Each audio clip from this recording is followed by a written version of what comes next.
Good evening, ladies and gentlemen. This is the community meeting for neighborhood issues for District 3. I want to thank all of you for being here tonight.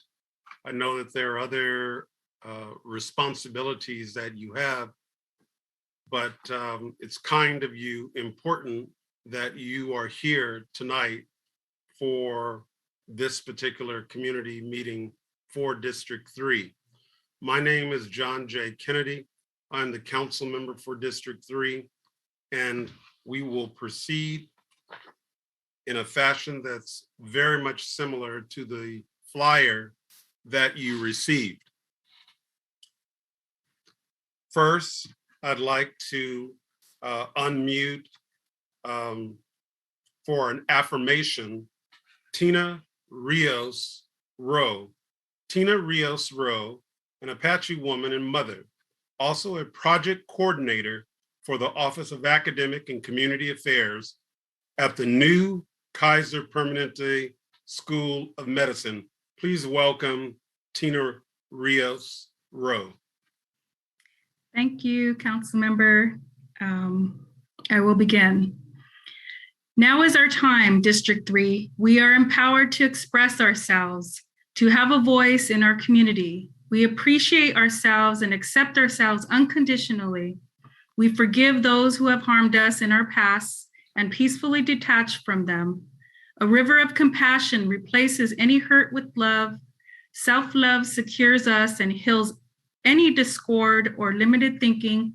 Now is our time and our turn to successfully demonstrate a greater abundance of love, health, happiness, and wealth.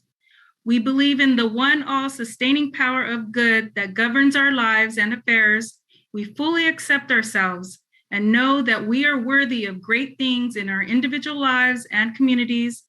We are grateful for the complete and perfect envisioning of this truth right now, and so it is. Aho.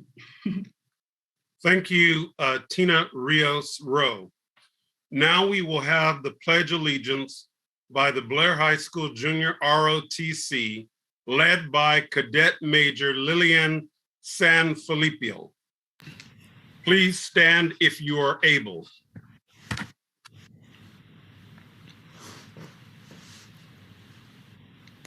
Please place your right hand over your heart. I pledge allegiance to the flag of the United States of America and to the republic of which it stands, one nation, under God, indivisible, with liberty and justice for all. Thank you. Thank you. Thank you. Now I'd like to introduce someone who really needs no introduction. It is a practice within the city of Pasadena to call upon previous leaders of the city. And in this case, we're calling on former Mayor Terry Tornick as my appointee to the Redistricting Task Force to make a short presentation about this important work. And let's hear from former Mayor Terry Tornick. Thank you. Welcome, Terry. Thank you. Thank you, Council Member. Good evening, everyone. As you probably know, every 10 years when new census information is released, the city is obligated to review the new census information and change the districts if necessary to make certain that all of them have roughly equivalent populations, not populations of registered voters, but total populations. So the city council appointed a task force of 12 residents. I represent Councilmember Kennedy in District 3. I'm privileged to do that. And we have been meeting several times to gather the information and prepare ourselves and get educated about the recommendations that we must make to the city council. It is the city council that ultimately draws the boundaries of the city council districts. We're We've been a little bit disadvantaged because of the delay in the availability of the census information, because of the prior administration and because of the pandemic. And so we have to wait for the federal census information and then for the state of California to do its final review of the information and make some adjustments. That information, as I understand it, is finally in the city's hands this week, only this week. And the task force will be meeting on October 9th. We've had district meetings. We've had a District 3 meeting, which was well attended, but we will be meeting on virtually every Saturday in the month of October in order to prepare our version of what we should send to the City Council.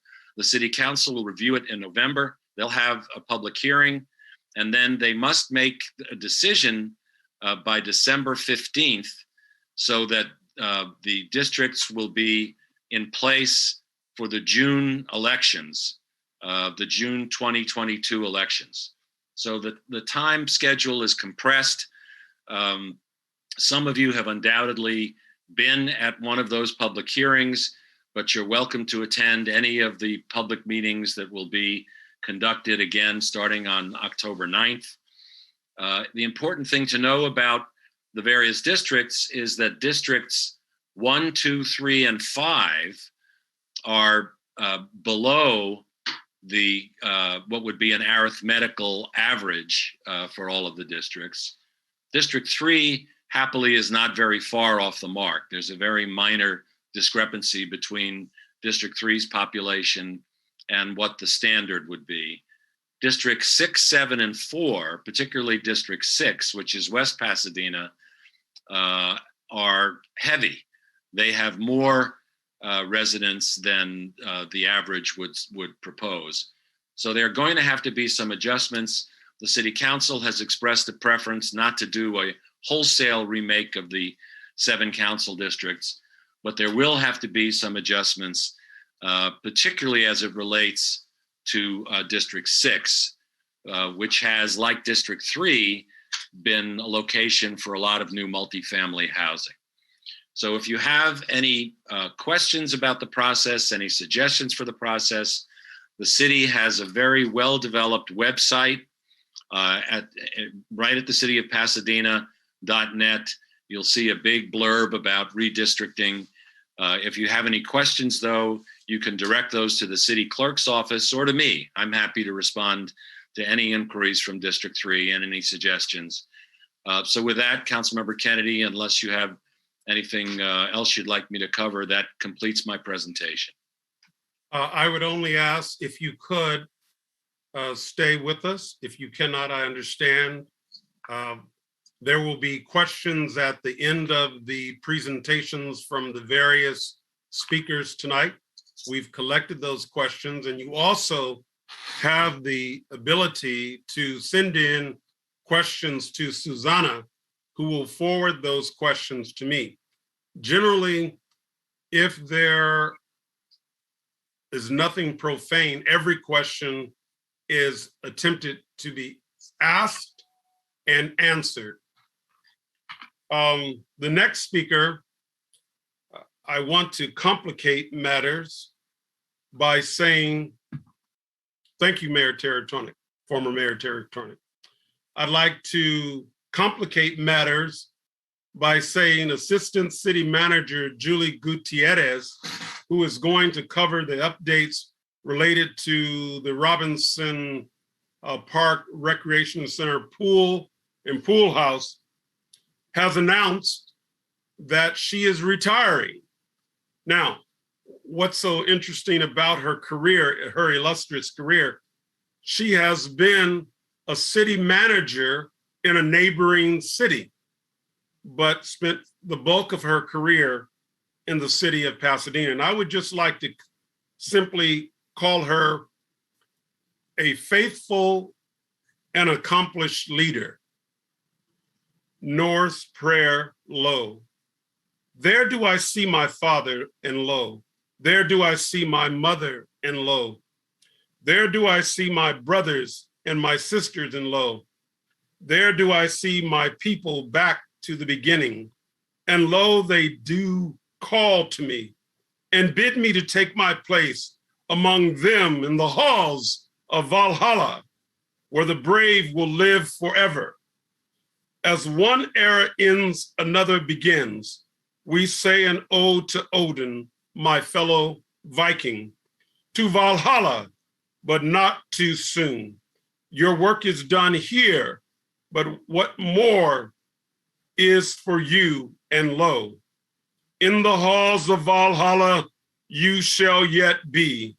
Thank you for your service to Pasadena, Julie.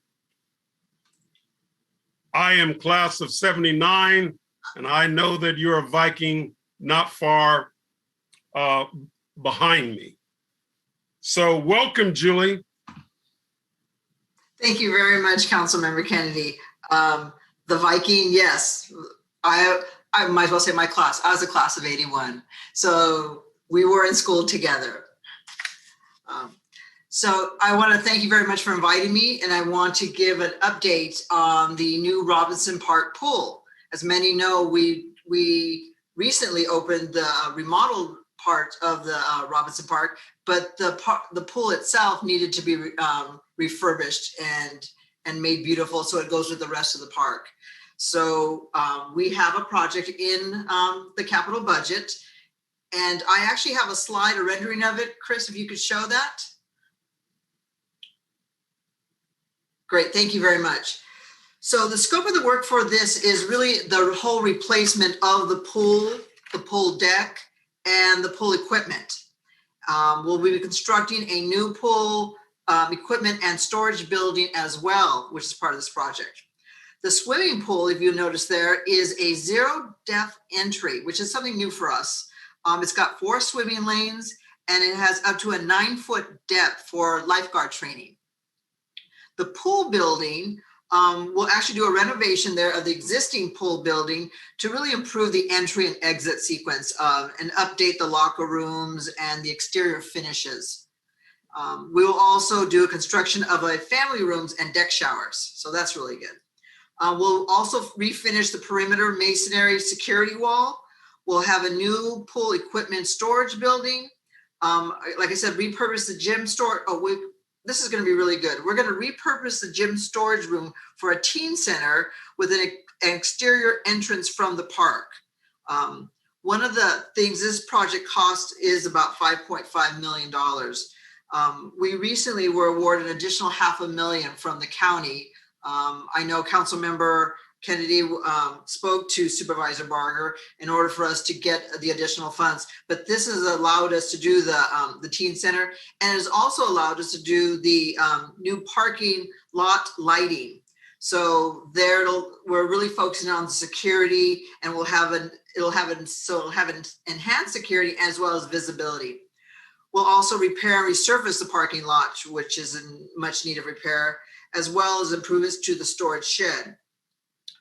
All of this will go to the City Council for award of contract in December 2021. And I know this is about a couple months delay, and the delay is because we had the additional $500,000 and we're able to add to the project. The construction for this project is 12 months. So we will actually begin construction of May of 2022 and be completed in May of 2023. So we knew we were going to have one summer without the pool, and that will be unfortunately next summer. But it will be open in time for the swimming for 2023. As I mentioned, the total cost of this project is about $5.5 million. We were able to utilize $4 million of residential impact fees, and we also were able to secure a $1 million CDBG grant. So that's kind of where we are on the Robinson Pool. I have one more slide that shows another bit of the rendering from the outside. Oh, there we go. So it will be updated. It will match the new building that Robinson Park has. And I think this is really something that will benefit the community. And we're excited to bring this to District 3. Thank you so much, Julie, for your presentation. There may be one question for you at the end of the meeting, so I hope that you will be able to stay with us. Yes, I will stay here. Thank you. The next person I'd like to introduce is someone who is being more and more available in the community.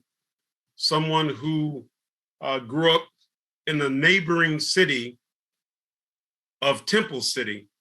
And I remember playing football at Blair High School. I don't support football now, but playing football at Blair High School, there were no tougher kids than the kids that came from Temple City. So I hope Police Commander Art Shute has softened just a wee bit, because those hits that I took were devastating. So without further ado, I'd like to introduce Police Commander Art Shute, who will give updates on the department and the community. Please welcome Commander Art Shute. Thanks, Councilmember Kennedy. And I didn't play football in high school. I played 1 year, but I was hitting baseballs. So none of those hits were from me, but thank you for that. Yeah, I do want to give a brief update on the department and how we're looking as far as crime stats are concerned. We've been down year to date 8% overall citywide, which is very good.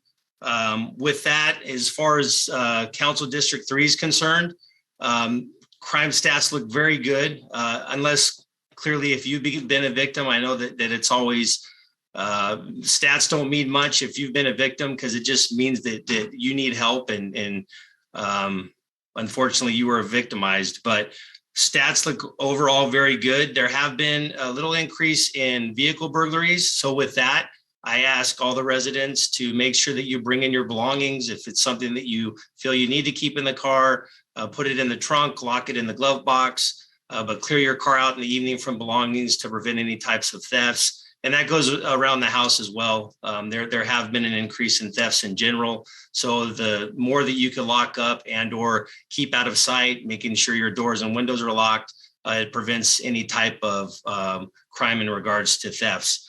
We have, as a department, seized year to date 230 firearms off the street. And that's significant. Last year, we recovered 288. So we're at a 9% increase from last year. And we are taking firearms off the street, but it tells you that there are a lot of firearms on the street. So, anything that you can do to help us as far as being good witnesses and or reporting any types of crimes, that benefits not only the community, the whole community, but your district as well. So we appreciate any help that you can provide in that respect. I do want to thank the District 3 community members that came out to the Community Cleanup Day on August 26th, along with me and Councilmember Kennedy, that cleaned up the Orange Grove corridor between Fair Oaks and Los Robles. That went very well. I thought we did a good job cleaning up and had quite a few bags of trash. And it was very hot that day. I can attest to that. But it was hot for everybody, and I think it went very well. So thank you for that. I do want to talk about the Police Oversight Commission a little bit, and only in the respect that as a department, we provided 12 sessions, 30 hours of training to the Police Commission. And that worked out really well for us. And I believe it worked out well for the commission. And for those of you that have attended our Citizens Police Academy, it was similar to that. It was mostly Zoom, except for a couple meetings just because of COVID, as we are here today on Zoom. But that went very well, and it benefits both entities, not only the police department, but the commission, in the respect that they get a good view of what we do and how we do things and why we do things. A lot of people learn what we do from people that have been victimized and or from people that have been arrested or from watching TV. But to get a firsthand look from all the sections and divisions in the police department of what we actually do, and we're able to explain why we do things, how we do things, it really benefits both us and them. So I think that went very well. And that occurred between July 6th and August 21st. So we're done with those 12 sessions, and the Community Police Oversight Commission is moving forward, which I think is going to be great for the police department and the community as a whole. With that, I will stop for now. I know there's a few questions that came out, and I think Councilmember Kennedy, you're going to probably read those and we'll answer as we go.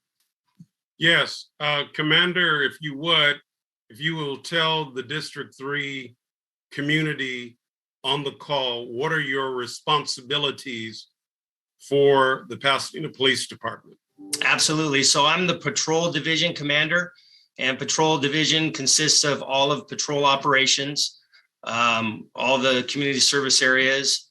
I have 5 lieutenants that work for me, 4 of which work patrol. I also have event planning, which major events in the city to include the Rose Bowl, Rose Parade, any events in the city, as well as counterterrorism, which goes along with the event planning side of it.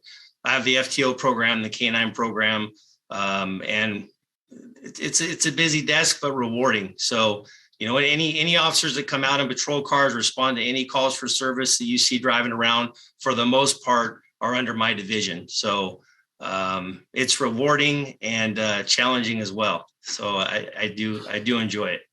Thank you very much. I'm going to pivot for a second and just give some brief remarks.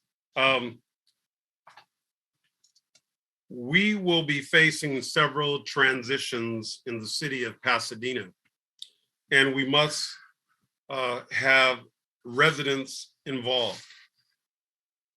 On September, you can bring my mug up so everyone can see my mug. Take the commander's mug off the screen if you can.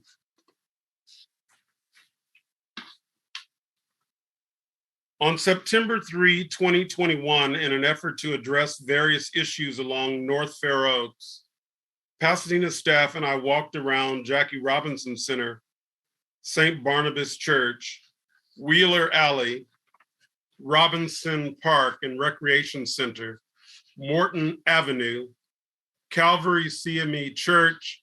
In addition, we toured the community outreach programs at the Jackie Robinson Community Center under the auspices of the Pasadena Public Health Department. During the walk, we addressed housing for vulnerable populations, eliminating nuisances, open drug sales, establishing public safety, and providing mental health services.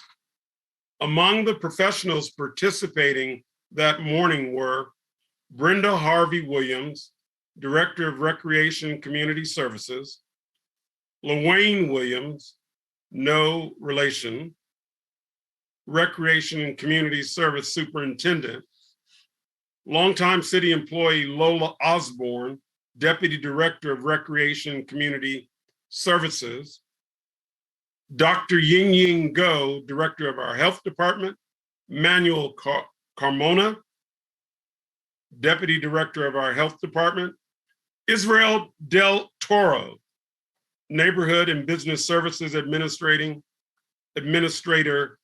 Planning Department, Police Commander Jason Clausen, and Harry Kalajian, Police Department Volunteer Extraordinaire. Now, Lincoln Property Development at Walnut Street, Fair Oaks Avenue, Union Street, and Pasadena Avenue. The first residential building received a temporary certificate of occupancy for residents to move in during the summer, and the project is expected to be completed by December of this year, including the required cultural monument signage program. The site plan on the screen, if we can bring that up,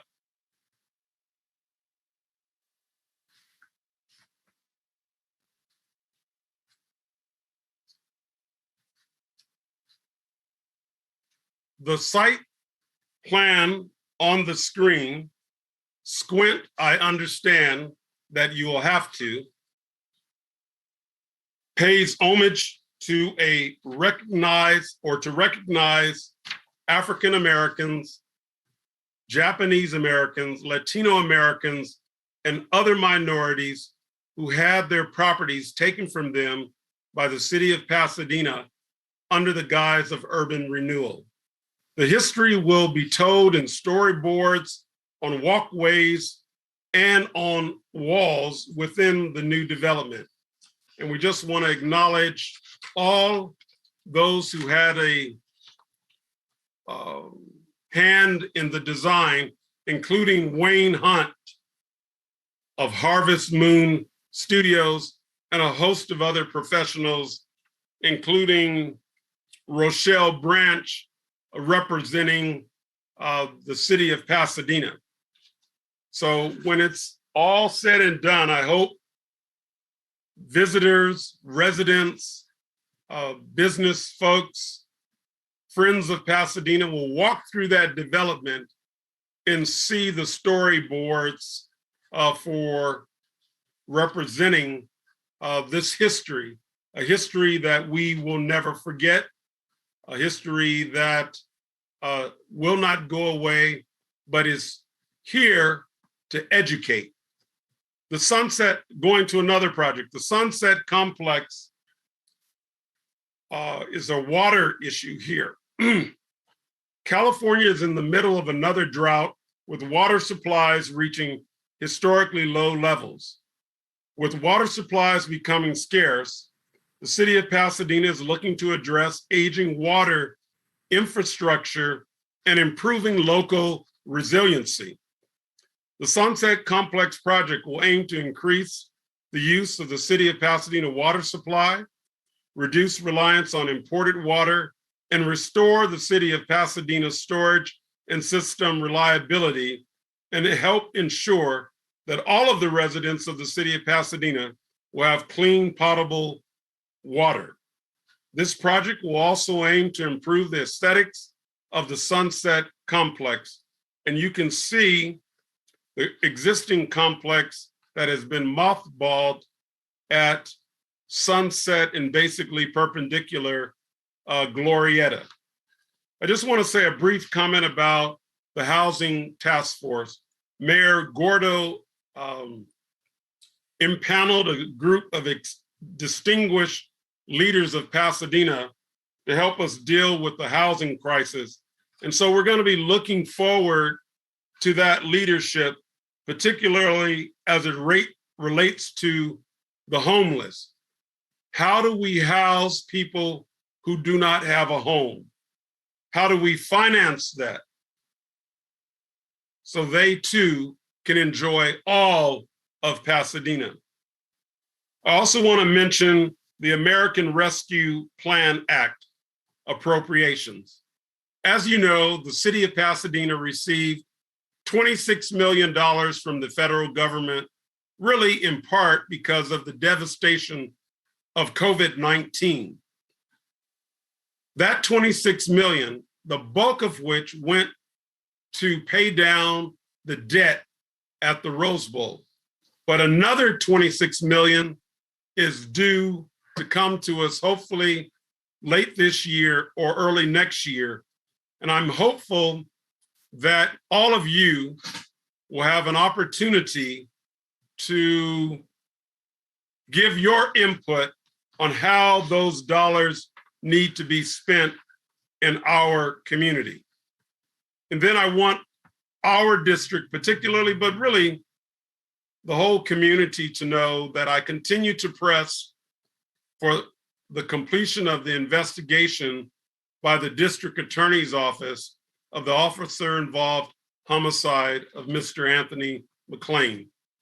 If you've been following city council, each week there is a group of residents, visitors who are demanding a whole host of things.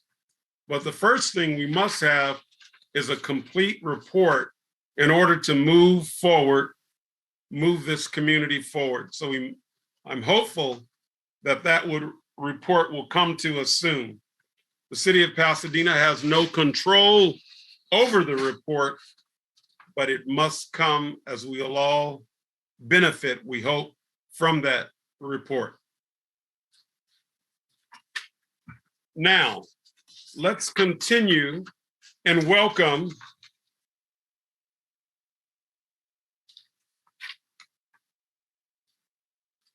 someone who may need a minor introduction. His name is Michael Dowd.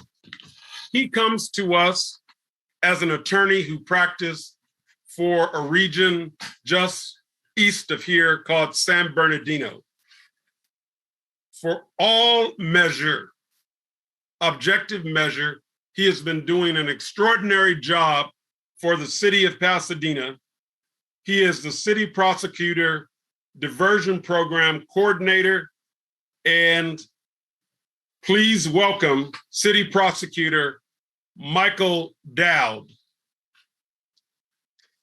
Thank you, Council Member. I want to thank you, first of all, and your staff for the invitation to be here. It is an honor to be here to be able to talk about some of the things that are going on in the city. Everybody, of course, has been hearing through the news and the media, and even today with Commander Shute, about crime. And with the talk of crime also comes the talk of the revolving door that is the criminal justice system. And if we could put up the PowerPoint that I submitted, that'd be great.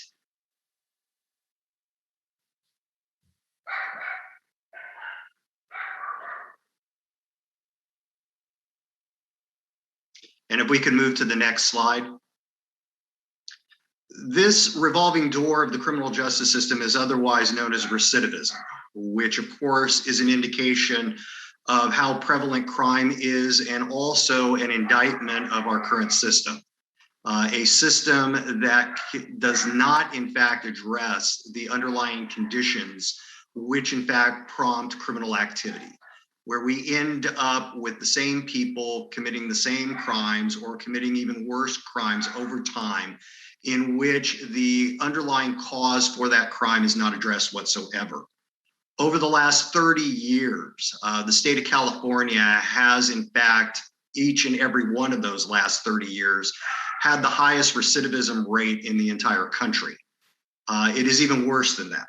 The fact is through most of those 30 years, the state of California was actually the only state that actually had a recidivism rate over 50%. And in fact, currently we are at 65%, and we are in fact the only state in the country, again, with a recidivism rate that is over 50%. The fact is that those numbers are actually even worse for Los Angeles County. The fact is that Pasadena is somewhat better than Los Angeles County as a whole, but our recidivism rate is still much too high. And again, the reason for this is the fact that we do not address the underlying causes of why criminal behavior happens. We, year in and year out, throw out a huge amount of money from Sacramento, also grant money from Washington, in which we seemingly say we are going to address the underlying causes, but again, we do not. That money goes to mostly overhead of programs, in which very little of that money is actually spent on the programming necessary in order to actually combat the long-term effects and the long-term rate of crime in our state. If we could do the next slide. We have in fact noticed this over my time here in Pasadena. I have been here almost 4 years. When I came here, I noticed that our prosecution unit did not have any standing diversion programs designed to actually go and combat the long-term effects and long-term rate of crime. In the last 4 years, we have developed a number of diversion programs which are aimed at the underlying causes of crime and the individual characteristics of the people who are committing those crimes. We, in fact, have a diversion program that deals with people who commit theft offenses, drug offenses, domestic violence offenses, underage drinking offenses, vehicle code offenses, DUI offenses. We have diversion programs that target the homeless who offend. We also have a program that deals with youthful offenders in order to get them out of the criminal justice system. On top of that, over the years, these programs have been incredibly successful in helping to reduce the overall recidivism rate here in Pasadena to where we are actually below LA County, though we must understand that the city prosecutor's office only deals with misdemeanor offenses. The district attorney deals with felony offenses. While we have seen a marked increase, or I should say a marked decrease in the recidivism rate among misdemeanors, we have in fact not seen a correlating drop in felony offenders. That is something that needs to be worked on in the future, and my office has in fact reached out to the district attorney's office on numerous occasions to help with that particular effort here in Pasadena. On top of this, due to the success of these programs, I'm happy to announce that last year, We in fact received a $1 million grant from the United States Department of Justice to help battle recidivism, dealing with offenders who have violent pasts. We have in fact started recruitment for positions to handle those types of cases and handle that program. And we expect that that program will be fully implemented before the end of the year, which will add another layer of diversion programs to our already wide variety that we offer. If I could show the next slide. There is in fact a twofold effort here. The fact is that we need to strengthen the referral process from the courts and the police to treatment organizations. The fact is that that was one of the gigantic existing gaps of service that were there. Services were not tied to the courts. The courts had no idea where to send people. They just sent them to any program that they could find, whether it was actually the right program or not. We, in fact, here in Pasadena have a large number of programming and resources that are available within our city. And the city prosecutor's office is taking advantage of that by sending people to local treatment programs that are, in fact, necessary for them to stop this high level of recidivism. The second area is that one of the major mistakes of past programs is that we sent people to all the same programs in a one-size-fits-all endeavor. And the fact is that does not work. We, in fact, need to provide individualized case management and treatment that targets the root causes of each and every individual's criminal behavior. That is the only way to stop long-term crime. It is the only way to have long-term reduction in recidivism rates. And that is exactly what our diversion programs here with the city do. We, in fact, do a very thorough intake of all people that get into the diversion programs. We find out what exactly is the root cause for each and every individual's criminal behavior, and we address it. And we send them to specific programs that are designed to help them individually. That is something that, quite frankly, for whatever reason, was relatively new in the criminal justice system. We have started this process. We will continue to do this process. We have a great encouragement over the last 3 or 4 years that this can actually work. And we look forward to expanding our diversion programs over the upcoming years so that we can achieve long-term beneficial results for the city of Pasadena. I want to thank the council member for the opportunity to speak.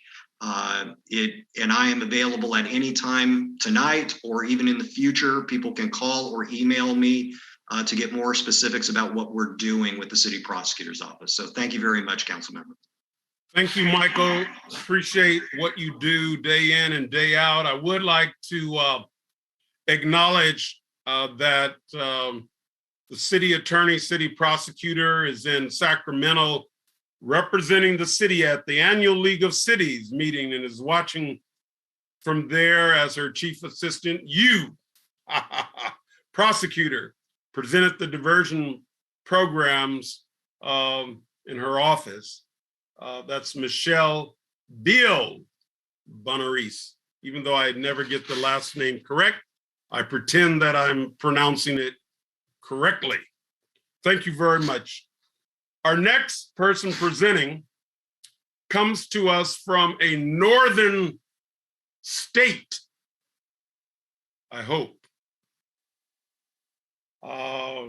I'd like to introduce you to Fire Chief Chad Augustine, who's going to give us an update on the California wildfires. And I don't think we've seen anything like this in the history of recorded science in California related to wildfires. So if Chad is on the line, we'll move to Chad. If not, we'll move elsewhere. Good evening, Councilmember Kennedy. All right, that's Chad. Welcome, Chad. First off, thank you so much, both to you and your team for allowing me the opportunity to be here tonight, and also just to have a great discussion with your District 3 community members. And I thought in the midst of another horrible wildfire season that the topic title, California Burning, was very pertinent. We are on track for the third year in a row of the worst or nearly the worst fire season in California history. Last year alone, we burned over 4 million acres. This year, we've had nearly 8,000 fires year to date across the state, and 2.4 million acres have been burned. The Ghc fire is the single largest fire in California history, the second largest in history if you compare it to complex fires. Important also to note the Caldor fire, which I have many friends in Sacramento who lost homes and cabins, 220,000 acres, and evacuated much of the town of Lake Tahoe in the midst of that. And so I think a good point to start is like, why are we having fires and why are we where we're at today? And I narrow it down to 4 areas. The first is people. The second is drought. The third is climate. And the fourth you may not think of, but it's good firefighting. And I'll talk a little bit about that topic here in just a moment. As more and more people want to urban sprawl, get out of the urban area and move into the suburban or wildland environment away from people, what we're finding is we're having more and more fires because we have people living now in wildfire prone areas. Also important to note, 2021 is the 9th driest year to date, and that goes back 127 years. So as we're talking about a drought, 88% of California is in extreme drought conditions and not looking good. The predictions are even worse for the rest of this year going into the next year. If we look back historically, the average summer temperature over the last 100 years has increased 5 degrees. And in the LA area, it's even worse. It's nearly a 9-degree temperature increase in the last 100 years. So we are definitely seeing climate change and seeing increased temperatures. And then good firefighting. What we would see historically, if you look back 40, 50 years ago, nature took care of itself. You'd have frequent wildfires and you would have good clearing of dead and dying trees. And you wouldn't have these large, massive fires because there weren't the fuels. And as I said earlier, we're at over 7,600 fires year to date. Most of those you wouldn't even know about, right? Because good firefighting keeps them down. But then we're having these large complex fires that are just devastating. Also important to note, last year, the worst fire season on record, what we found was that in the COVID environment, there just wasn't enough firefighters. And so I'll give you a good example. The Ghc fire this year at its peak had about 8,000 firefighters assigned to it. Last year on some of those, the largest fires, you'd have 1,500, 1,800 firefighters because so many fire departments were quarantining their employees in the midst of the pandemic, or couldn't afford to let them go because of uncertainty of just keeping their own departments and city staffed. So that is partly of what made last year so devastating.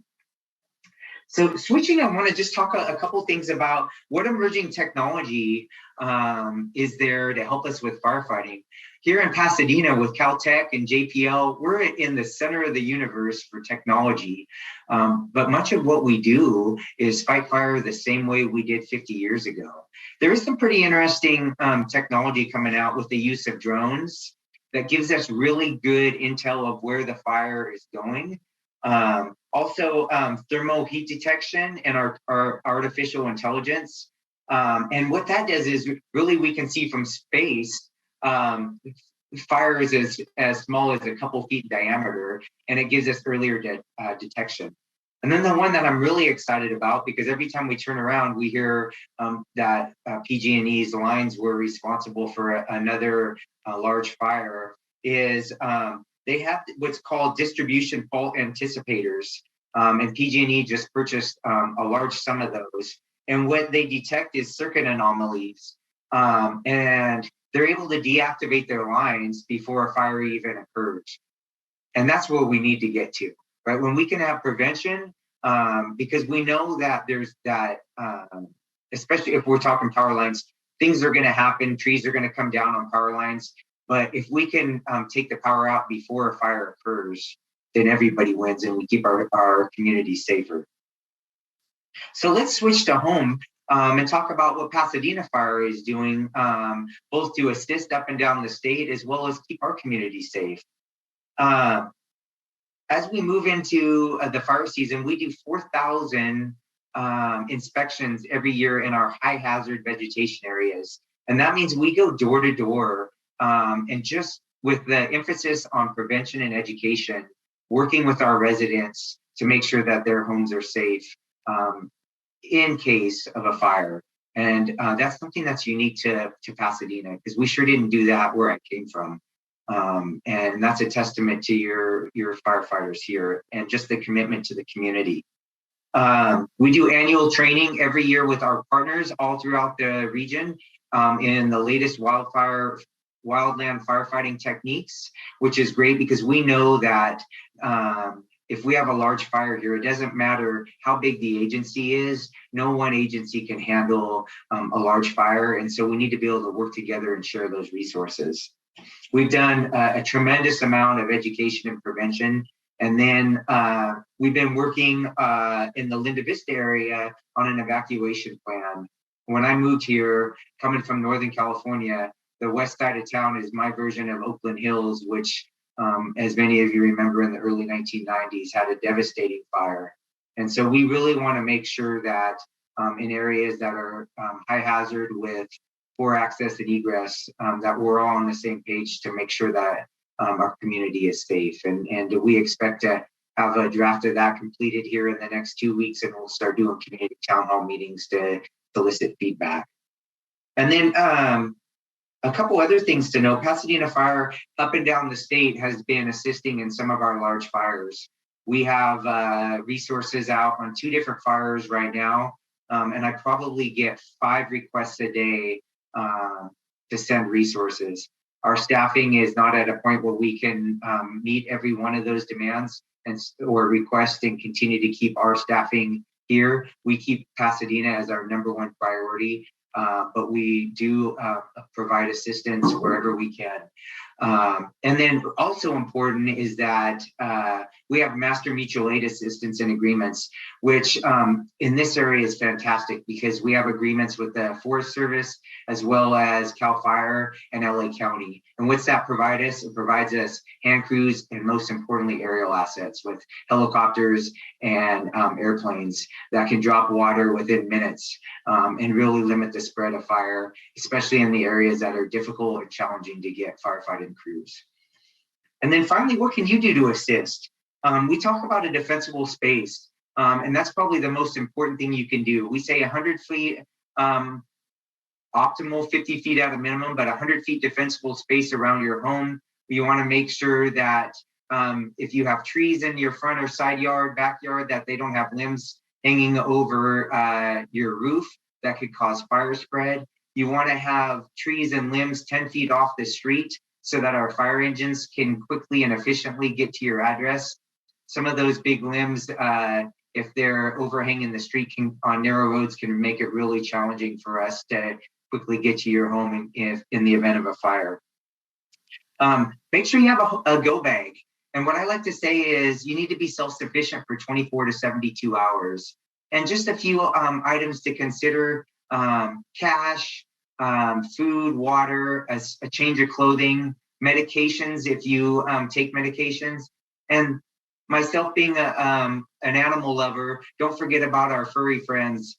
They need dog food or cat food, whatever type of food also, as well as their medications. And then have an evacuation plan. Know how to safely evacuate your home, your neighborhood, and have a secondary route in case your primary route is blocked. And then probably the most important thing is don't delay leaving. We say property can be replaced, our lives cannot.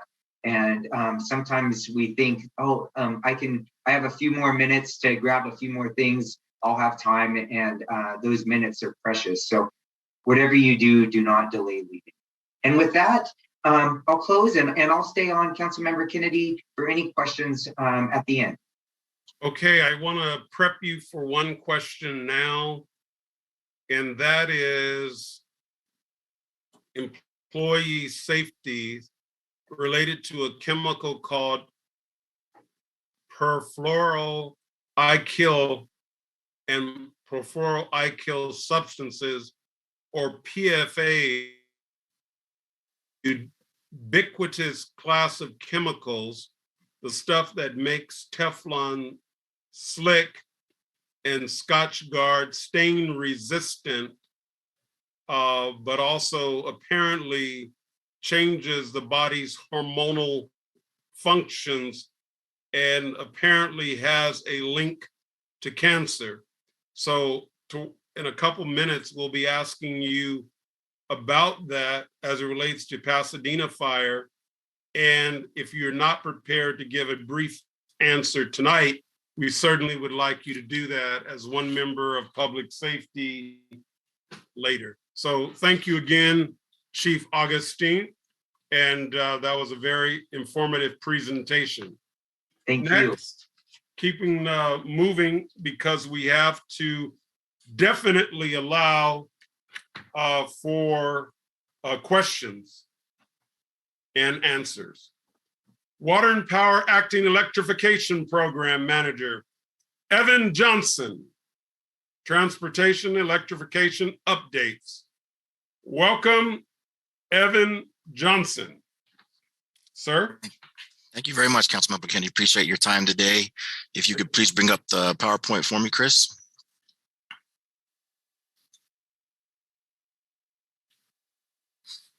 Next slide, please. So what is transportation electrification? It's kind of a big mouthful, but basically what it is trying to transition fossil fuel vehicles going to vehicles that are powered by electricity. And the big question is, why electrify? So the transportation sector generates the largest share of greenhouse gas emissions across the country here. And it's kind of a big deal for, climate change going forward. So passenger vehicles can emit 4.6 metric tons of carbon dioxide per year.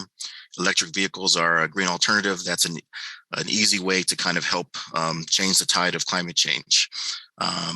We here have some designs in Pasadena to electrify by giving incentives for electric vehicles, as well as creating charging stations across the city. Next slide, please. This is kind of a pie chart breakdown of kind of how the GHG emissions by sector. And as you see, a very large section is from transportation, and it's a very good way to start reducing greenhouse gas emissions immediately. Next slide, please. We have some current projects that are in the works right now. As you can see from this slide here, we've created charging stations at the city yards. We've had a very large station put in at the Marango garage, as well as the Holly garage. We are currently in construction in the Del Mar garage, and we are building a pretty large project on the Arroyo Parkway right by the 110 freeway. And we do have a great location starting up at the end of this year, beginning of next year, for Robinson Park to put in some charging stations at that location. Next slide, please.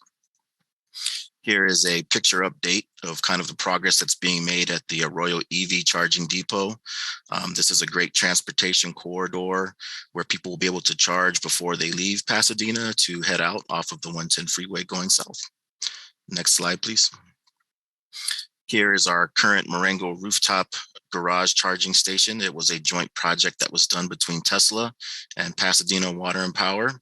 At the time that it was built, it was the largest DCFC charging station.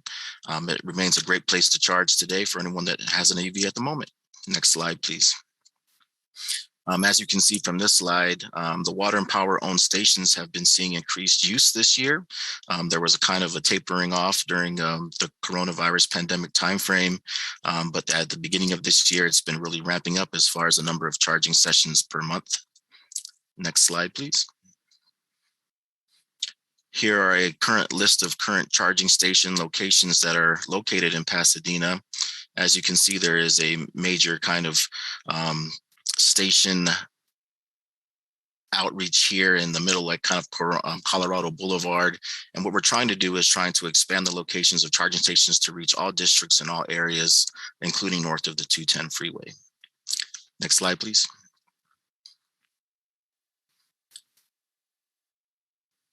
Lastly, there are a lot of different type of incentive programs to help purchase an electric vehicle.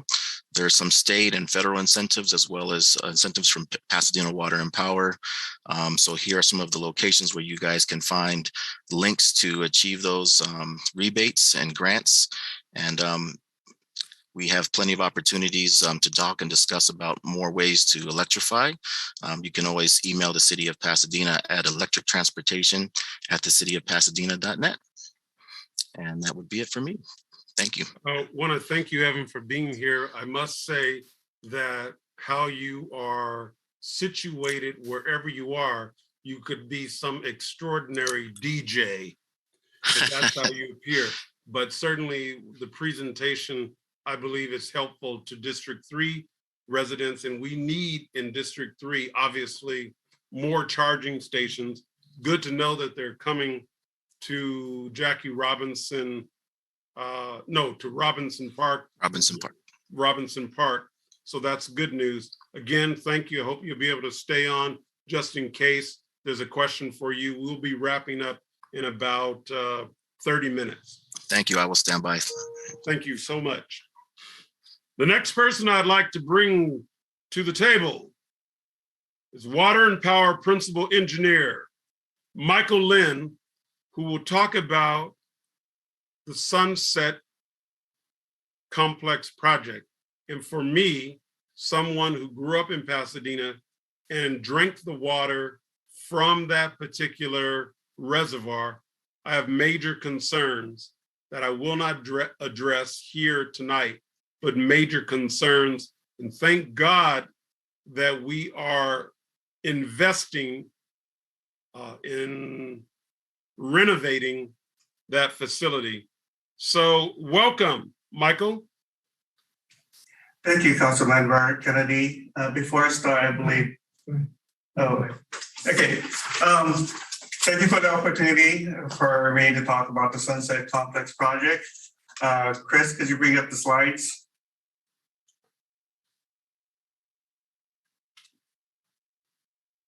Next slide, please. So the Sunset Complex project is a major component of the Pasadena water infrastructure, and it serves the water demands across the entire city of Pasadena.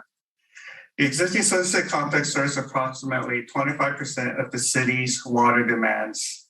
The existing complex consists of two large reservoirs, namely Sunset Reservoir 1, located on the south side of the site, is the oval-shaped facility on the screen, and Sunset Reservoir 2, located just north of Sunset Reservoir 1. Sunset Reservoir 1 was constructed roughly around 1888. Sunset Reservoir 2 was constructed sometime before in 1900s. The complex also has two groundwater wells, namely the Bangham well, located on the north side of the site, and the Sunset well, located on the south side of the site. Between the two reservoirs, we have a Glorietta pump station, which allows us to pump potable water up to the Sheldon reservoirs. On the very south side of the site, we have what we call MWP1 connection. The MWP1 connections allows us to take potable water from the MWD water system. The site also serves as parking for the city employees. So moving on to the next slide. So our proposed project would consist of replacing the two existing reservoirs with two new pre-stressed concrete reservoirs with a combined storage capacity of roughly 11 million gallons. These reservoirs will be partially buried to reduce visibility impact to the neighborhood. The project will also construct a new groundwater treatment facility consisting of ion exchange treatment and LGAC treatment. The site will also still serve as parking for the city employees. We will have new main lines constructed along Sunset Avenue. And as part of this project, we will also improve the aesthetics of the facility, namely constructing new fencing, new landscaping, and improving the Glorieta pump station facade. So the benefits of this project is so that we can restore the storage and really lobby of our water system infrastructure and also improve the water quality. Next slide, please. So moving on to the schedule, we're currently in design phase and we anticipate that the design phase will be completed in the fall of 2022, with contractor procurement starting in fall 2022, contractor mobilization starting spring of 2023, and construction anticipated to start somewhere in the summer of 2023 for a duration of roughly 2 years. The estimated construction cost is currently estimated to be $45.4 million. So that's all I have for this presentation. I want to thank you for the opportunity to talk about this project. Michael, I'd be remiss if I didn't introduce the director or general manager of the Pasadena Water and Power Department, Gurchawan Bawa. And I would ask Mr. Bawa to introduce anyone else who is in the room with him related to his department. Thank you, Councilmember Kennedy. It's a great opportunity to be here today. And Michael Lynn is the lead engineer on the project who spoke about this project. And Gary Takara, sitting behind him, is the engineering manager who is heading this project. Okay, hopefully we'll have some questions for you in just a moment. I would just simply ask that you provide appropriate monument of the historic nature of the two wells so young kids can see if it's appropriate, what's there, unless you must require that it be secreted. Because there's a very interesting story related to the land around that area. So we're going to move now rather quickly to the questions so that the community can really be heard. So the first question is from Linda. I'm registering for the Wednesday meeting, and my question is in regards to speed on Lincoln between Orange Grove and Mountain. Speeds up to 80 miles per hour. It's getting very dangerous, and I'm very concerned. I've already had my fence torn down by cars speeding and trying to avoid other cars. Help, with 2 exclamations. I'd ask that Assistant City Manager Julie Gutierrez take a whack at this, unless she makes a decision someone else is more appropriate to answer the question. Thank you very much, Councilmember Kennedy. I think this is probably a question for the transportation, but I will certainly forward this to them. Was this specifically on Mountain between, or Orange Grove? It says speed on Lincoln. On Lincoln, okay. Avenue between Orange Grove and Mountain. Okay. And it's asking what can be done. I know we have put portable message signs that put the speed limits, and they kind of as a cautionary warning to people, as a reminder to slow down. I don't think we've done any of the calming on that specific area of Lincoln. Again, I will talk to Laura Conejo, the Director of Transportation. I don't know, Commander Shute, if you have anything regarding speeding on that particular area from the police perspective. Nothing specific other than we could have the service area officers provide extra service to that area, as well as I'll let the motor section or the traffic bureau know, and they could put out a speed sign to reduce speed as well and provide extra service. Great, thank you. Next question. Last June, Mayor Gordo was asked by numerous community members and members of the city council to agendize a presentation about a mobile crisis response unit of non-law enforcement professionals to respond to persons experiencing a mental health or substance use disorder in non-life-threatening situations. Mayor Gordo isn't here, but it says Mayor Gordo said it would be agendized at Public Safety Committee, but it has not been. Do you support agendizing issues of a CAHOOTS model crisis response unit at Public Safety Committee soon? And if so, how can community members help get this critical issue on the agenda? When I chaired the Public Safety Committee, we had it agendized. I do believe we did receive some reporting on the issue. I believe the city manager made entreaties to the folks who have this particular model. And if it is felt that it would benefit our community in sufficient ways, I, as one member of the city council, I, as one member of the Public Safety Committee, have no problem with a fuller discussion. And that's the extent of my response to the question. I wish I could say more. Next question. I live on North Madison between Villa and Orange Grove, and neighbors petitioned and were granted 25-mile-per-hour speeding signs, but cars continue to speed north on Madison and make a right at light to cut through. Request more police presence. Commander?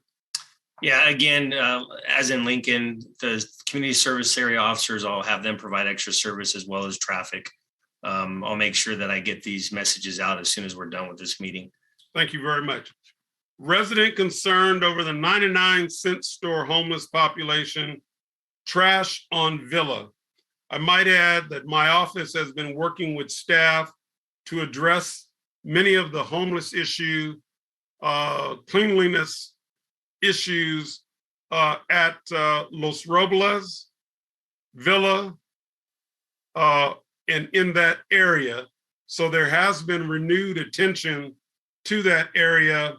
And I'll leave it at that for the moment, other than to say that we are focused on this particular issue with great seriousness. Next question, I believe. There is consistently trash along the sidewalk, curbs, and island areas on various streets throughout the city, with some examples being Corson, Maple, Villa, Lake, El Molino, Los Robles, Arroyo, Parkway. In fact, when I was on my way home a couple of Sundays ago and stopped at Corson and Lake waiting to turn left, I saw about 20 to 30 rats jumping all over each other and rummaging through a pile of trash on the corner. And this is to say nothing of all of the garbage completely lining the 110 freeway heading south towards then it breaks off. Why is nothing being done to keep our neighborhood, sidewalk, and streets consistently clean? Appreciate your addressing this question. Councilmember Kennedy, perhaps I can respond to some of those. Those areas that they talked about are Caltrans areas. And I know we've actually worked with Caltrans in the past to actually go onto their areas to do some of the cleanup. We are, I think, scheduled to have a meeting with the Caltrans district directors, Tony Tavares, on some 710 related items, but I will certainly raise the cleanliness issues again. And we have had chats with them in the past where our public works people have actually done some cleanup. But I'll definitely point out that one on Corson and Lake. Thank you. Many neighbors, including me, not me, but the person who wrote this, are concerned about reported new audio listening devices being installed to monitor us. Is this true? And if yes, it sounds like something used in communist countries, but not the United States. Please explain. I'd ask Julie or Commander Shute. Ms. Gutierrez or Commander Shute. I could take it, Julie, if you don't mind. We are taking the Public Safety Committee as tomorrow, actually, Shot Spotter. And what that is it's something that we can use to identify gunshots. And once a gunshot is heard within an 82-foot radius of where that gunshot took place, we'll get a message to dispatch and or officers who have an app on their phone of where that gunshot occurred for a quicker response. So dispatch can dispatch officers and or officers who get alert on their phone can get there. So they'll get the alert within a minute. And depending on where they are in the city or the closest unit, could be there within the next minute or shortly thereafter. That system does have microphones, and that's what picks up the gunshots. It is recorded for up to 30 hours, and it could essentially pick up voices. However, the company doesn't release that information. So if it's a noise, say it's a gunshot, a firework, or some loud noise, but it doesn't meet the requirement that they have established as far as a gunshot, then it's deleted, it's erased, and we don't have access to that. Now you may ask, well, if it's recording and we think something occurred in the area, some type of crime, can we go back and ask them for that recording, even though it's unrelated to a gunshot, just to hear what was being said by the suspects or those that were involved? No, we can't. The company doesn't release that to us. And there will be a full presentation of Public Safety Committee on this new apparatus that we're looking at in order to actually reduce crime in the city by recognizing where those gunshots are coming from. So I hope that answers the question, and I'd encourage people to tune into Public Safety tomorrow for a full report on that. Okay, Commander, I'd ask that you would take a look at the articles that I recently sent to the police chief and the city manager on the same subject before the meeting tomorrow. The next, thank you very much for your answer. The next question, community members were excited to hear about your goal of 1,000 new affordable units in our city and the focus on very low income folks in our city. Would you please explain how you envision that being accomplished? And is creating affordable housing on congressional lands included in your vision of how we can accomplish this critical goal for our city? The short answer is yes. The more deeper answer is if we can build basically 333 units a year once we start the program, we will have had a huge dent in housing for the extremely low, very low, and low income residents of Pasadena. And the challenge is always, how can we afford to do that? So we bring in the nonprofit sector, we bring in state funding, we bring in federal funding, and we hopefully will receive information from the Housing Task Force that moves us in the direction of achieving that goal. Well, some will say that's unrealistic, not true. Jim Osterling has shown that we can get there. They are not luxury units. Some of them are workforce housing. Some of them are single room occupancy units similar to those that are located in the civic area at the former YMCA. But if we put our collective minds together, not just a talking head from John Kennedy, but all of our institutions who have a need to house people or compassion to house people together, we can in fact reach my goal of 1,000 units in 1,000 days. So I want to be clear. As I said, I would be supportive on building appropriate density so it makes sense or pencils out on congregational lands, religious lands, institutions, religious institutional land. So that's my answer. I'm willing to talk to whoever the author of that question at a later date. Next question. With another devastating drought overwhelming the state of California, what are the prospects for future water supplies to the city of Pasadena? I'd ask Mr. Gertron Bawa to answer that question. Good afternoon, Councilmember Kennedy. This is Gary Takar. I'm the engineering manager for the water department. Oh, go ahead. Yeah. So our water supply consists of a combination of local groundwater as well as imported water through the Metropolitan Water District, Southern California, which is the largest wholesaler operator in Southern Cal. So starting with MWD, they have numerous programs and projects in place, investing more than $2 billion over the many years they've been in operations for such events like droughts and earthquakes. They do agricultural fallowing, they do groundwater storage projects, they constructed the Diamond Valley Lake Reservoir, and most recently, they have begun what they call their regional recycled water project out of the Carson Joint Water Pollution. That project ultimately proposes to use ultra-pure, highly refined, treated recycled water for groundwater storage, and ultimately, with the state's approval, surface water augmentations at their various surface water treatment sites.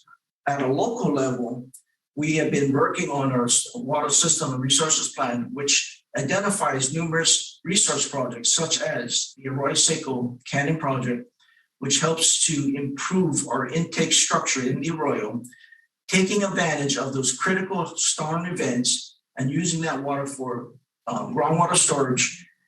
We also are working with the county on the proposed concept of the pump back project. And that entails taking water that's behind the Devil's Gate Dam and bringing that back up to your Arroyo Seco infiltration basins for groundwater recharge. This would be water lost otherwise to the Pacific Ocean. As part of our capital improvement projects, we replace mains yearly, and Mike also introduced the Sunset Complex projects. These types of projects with groundwater treatment also helps us to utilize our local groundwater. And by making these type of infrastructure improvements, we also reduce the amount of leakage or loss to main breaks. And obviously, we have our conservation programs. Droughts are always going to be with us. Climate change is a very challenging issue.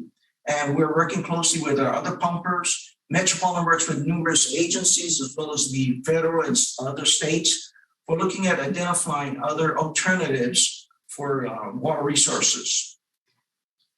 So if I could also add, at the same time, Gary did talk about conservation.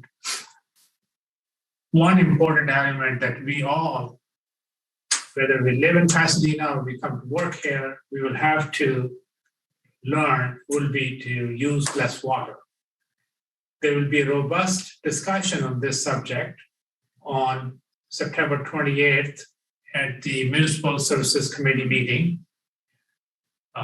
But our projections for 2045 are indicating that the overall consumption of water in Pasadena would be nearly 14% lesser than what we had last year. Thank you very much, both of you, for your thorough answer. We'll go to the next question as time is running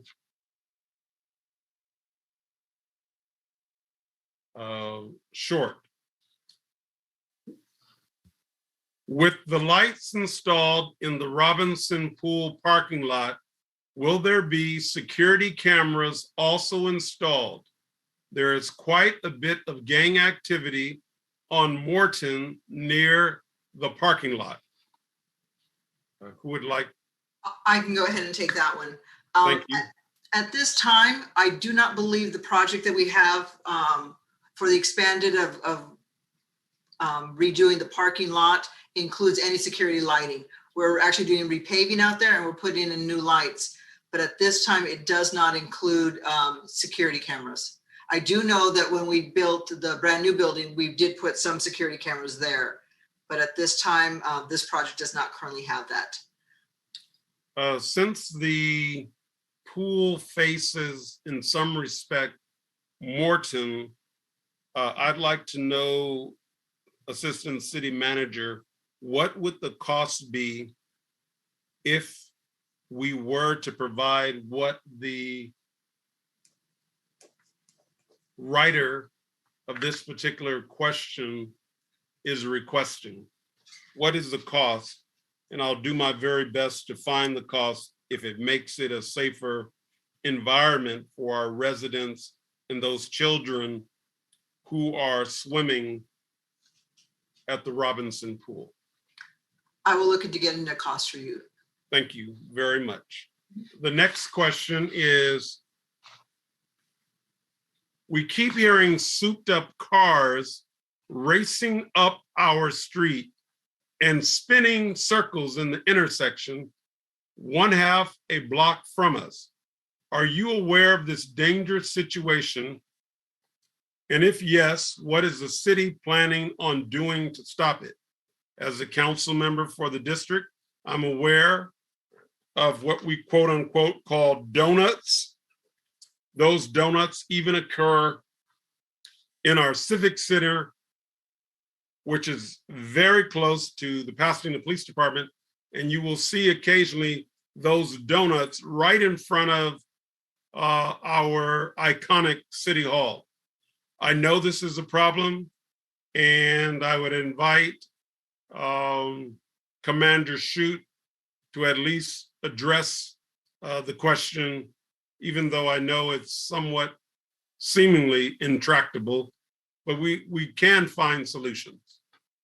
Commander Shute. Yeah, thank you, Councilmember Kennedy. We are aware of it, and it's more prevalent in certain areas of the city, and our motor section does provide extra service, but it's hit and miss for us.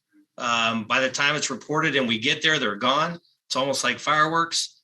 I think the best thing that the community members can do is either get a hold of, you can email me, Shute, CHUTE, at cityofpasadena.net, call dispatch. But the information that we need that's important is when it's reoccurring, what times and days it reoccurs most, to where we can have proactive enforcement in that area at the time. If it's completely random, then it's dependent on a call for service and how close our officers are to get there to try to mitigate it. But oftentimes they're gone before we get there. So any information the community can provide on any of these traffic related issues about time and place, it helps us out a lot, and days. It really helps us in providing proactive enforcement to that area during those days and times. Thank you, Commander Shute, and thank you, Assistant City Manager Julie Gutierrez. The next question. First, thank you to City Manager Steve Ramel for his many years of dedicated service. In light of Steve's announced resignation, or retirement, I call it, but the writer says resignation, what role will the community be able to play in the selection of the next Pasadena City Manager? I addressed this briefly earlier in my comments, but I would simply say that the community needs to request, make sure that there is a role for the community to play. I have made my statement publicly in Pasadena now and in the media what I think would be an effective way to engage the community. I believe that the city council will, in fact, develop a mechanism where the city is, in fact, engaged, meaning residents of the city are, in fact, engaged. I don't really feel comfortable saying any much more than what I've said in the public domain already, because it is a council decision, not any one council member, but an open, fair, deliberative process is good for all of us. Okay. Next question. Is there anything being done by the city of Pasadena to replace fossil fuel buses with electric buses that are much quieter and cleaner? I can go ahead and take that one. Yes. At next week's MSC, Municipal Services Committee meeting, which takes place at 4 o'clock, the Transportation Department will be making a presentation on the transition of our buses for the Pasadena Arts buses and the Dial Ride to E-type of vehicles. We are looking into that. That is something that's on our horizon. There are certain state regulations from CARB that now require us to eventually transition to e-buses. We're not there yet. We are looking at our neighbor, Foothill Transit. They have transitioned to quite a few of e-buses, but they have a much larger fleet than us and are able to substitute buses when one of them breaks down. So that is something on our agenda. We're focused on it. And like I said, next Tuesday at the 4 o'clock Municipal Services Committee, there will be a discussion on this. Very timely question. Thank you. Thank you. Here are the last two questions. And we've reached our 7:30 cutoff. Is there a report of any catalytic, I believe, converters being stolen from cars here in Pasadena? My friend lives in Arcadia, and she says this is something happening in her city. It sounds pretty close to us here. Yes, it is happening. It's happening regionally. It's been a chronic problem in the San Gabriel Valley for some time now. As a matter of fact, we've had 23 so far this month, which is rather high. And what happens is these thieves steal the catalytic converter and they go to recycling centers and they're able to sell the insides for a substantial amount of money. That's what makes it worth it for them. They're easy to remove. They get good at it. And once they get it, they're in their car and they're gone. There's no specific trend that we can identify in the city as to where, when, and what times. They're sporadic and they're citywide, but like I said, it's a regional problem, which is why Arcadia, San Gabriel, all our neighboring cities are having the same issue. We did have earlier this year or late last year an etching program where we actually had 47 people come in and sign up to have their catalytic converters etched. And we'd etch their license plate on the catalytic converter. And you may say, well, what's that going to do for me to prevent mine from getting stolen? It's not, but what it does for us is when these criminals go recycle these catalytic converters, they have to give ID. So if there is some type of identifier on the catalytic converter, when they turn it in for the money, they'll have to report that, and we'll have an ID to go along with that catalytic converter to try to find the suspects that are responsible for this. So detectives are going to be planning that within probably the end of this year or the beginning of next year to do another one, and look for that on a media release and or social media. Thank you. Next question. Residents on Pepper Street is concerned about nuisance activity emanating from Kings Villages daily and sometimes late at night. It doesn't really ask a question, but there is a question embedded in the statement. What are we doing, Commander Shute, related to nuisances that emanate from King's Villages daily and sometimes late at night? We're doing whatever we can to hold them accountable.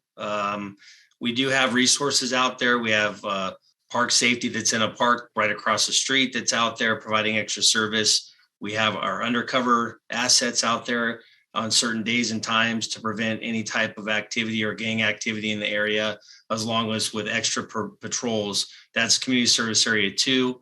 And we provide extra service to that area as well. Without specific information, it's hard to try to find the criminal activity. We need the residents' help when it's occurring. Call us, or if you see something suspicious, please call us. We'll get units out there to investigate. But the more feedback we get from the community, the better it is for us to try to tackle these issues in certain areas of the community. Excuse me. Thank you very much for that. I really want to just get this last one in because our residents took the time to write it. There have been no community block, I think it means community development block grants for homeowners since Brown cut the budget. Meaning Governor Brown, will there be some money from the 26 million for homeowners and MASH to improve their homes like Pasadena Heritage did in the past? And the 26 million that they're referencing happens to be, let's see, American Rescue Plan Act appropriations, also known as ARPA dollars. So the writer of this particular question is seeking additional funds for MASH to help homeowners stay current with the upkeep of their homes. And one would assume that they're economically impacted. So I had asked Assistant City Manager Julie Gutierrez if she could share anything that would give some elucidation. Thank you very much, Councilmember Kennedy. That is the second allocation that the city would receive as part of the ARPA. And we're anticipating that money will come in June of 2022. At this time, the council has not indicated how they will allocate the funds. What we did last time, as you mentioned earlier in this meeting, is part of it went towards the fund balance to make our fiscal year 2022 operating budget balanced. We gave some money to capital investments. So it'll be incumbent upon the council at that point to look at where are our highest needs. But at this point, we actually have not said where the dollars will come from. And I apologize, my dog is barking in the back. Thank you very much, Assistant City Manager Julie Gutierrez. As we wrap up tonight, I want to thank all of the residents who are on the call tonight. This is all about you. And I hope that the information that has been provided tonight is helpful. It's not the end all. I am available. District Liaison Susanna Porras, who worked very diligently to help get the information out, who also helps get the newsletter out in, I think, high quality. We are available to address any of your issues in District 3 and wherever they may come. Our telephone number is 626-744-4738. I'd like to thank Ms. Bobby Ferguson for leaving her new gig at the PUSD and coming back to work for Pasadena Media. you were missed and you made the right decision to go away only for a little while and come back to where you're loved at Pasadena Media. Thank you, Bobby. Also, I'd like to thank from the Department of Information Technology, Christopher Willits, for all that you do to assist myself or assist me and all of the members of the council in other areas of city government. You do that with aplomb, with expertise, professionalism. I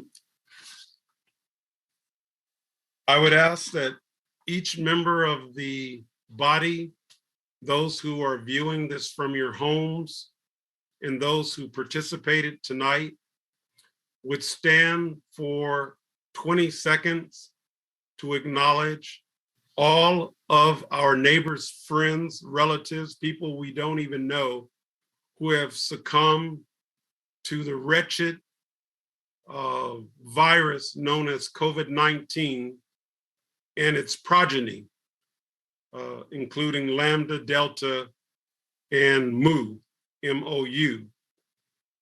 And for those who are in harm's way, protecting the United States of America, if you would please stand for a moment of silence as we wrap up, I'd greatly appreciate it.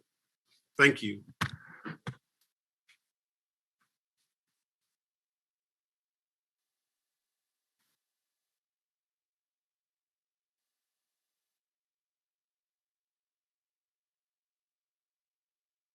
Thank you all, and have a wonderful evening with your family and friends.